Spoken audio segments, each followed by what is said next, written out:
Welcome to our anti-harassment training. For the next 45 minutes, we'll review our anti-harassment policy, discuss the importance of this training, provide some guidance in the event that you experience or witness harassment, and share what you can do to contribute to a harassment-free workplace.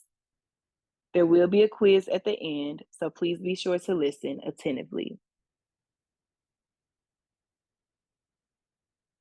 If you are wondering why we have this training each year, it's simply because harassment is real.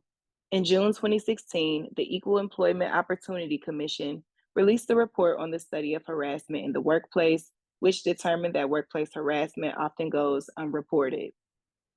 For example, one study cited in the report found that 90% of individuals who say that they have experienced harassment never take formal action against the harassment, such as filing a charge or a complaint.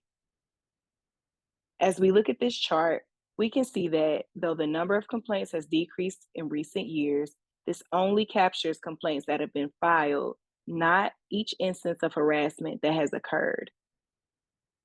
It's necessary for us to educate ourselves on harassment in the workplace so that we can work to create an environment where harassment is not tolerated. Another reason this training is important is because of our staff demographics. More than 80% of our staff are women, and according to the EEOC's report, 78.2% of harassment charges are filed by women. So we have a large population of the demographic that most commonly experiences and reports harassment. This doesn't mean that men and non-binary folks or gender non-conforming folks are not subject to harassment. This data shows that men and gender non-conforming folks don't experience or report harassment at the same rates as women.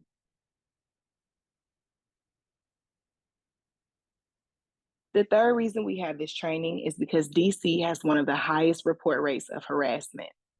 Knowing this, we have to be vigilant in our efforts to mitigate these workplace experiences by clearly defining and quickly recognizing it. Harassment, especially sexual harassment, can feel invisible and gray.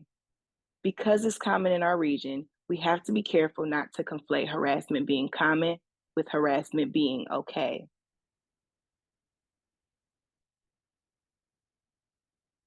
Lastly, we have this training each year because we want IP to be a safe workplace for you. This training matters because you matter. You're important. We want to be sure that you have a healthy and safe work environment so you can do your job well. Harassment makes that difficult.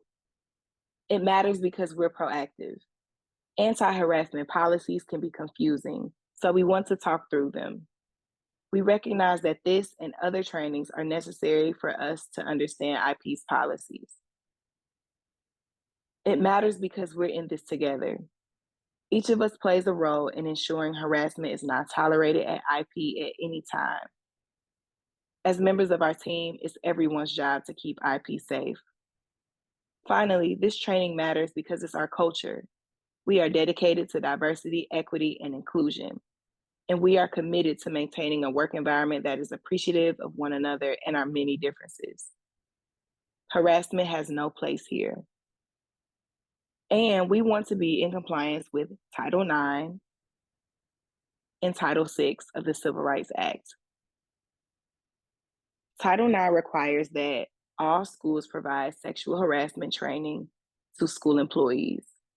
Title VI of the Civil Rights Act prohibits sex discrimination, including gender identity, change of sex, and/or transgender status. IP is committed to a work environment in which all individuals are treated equally and respectfully.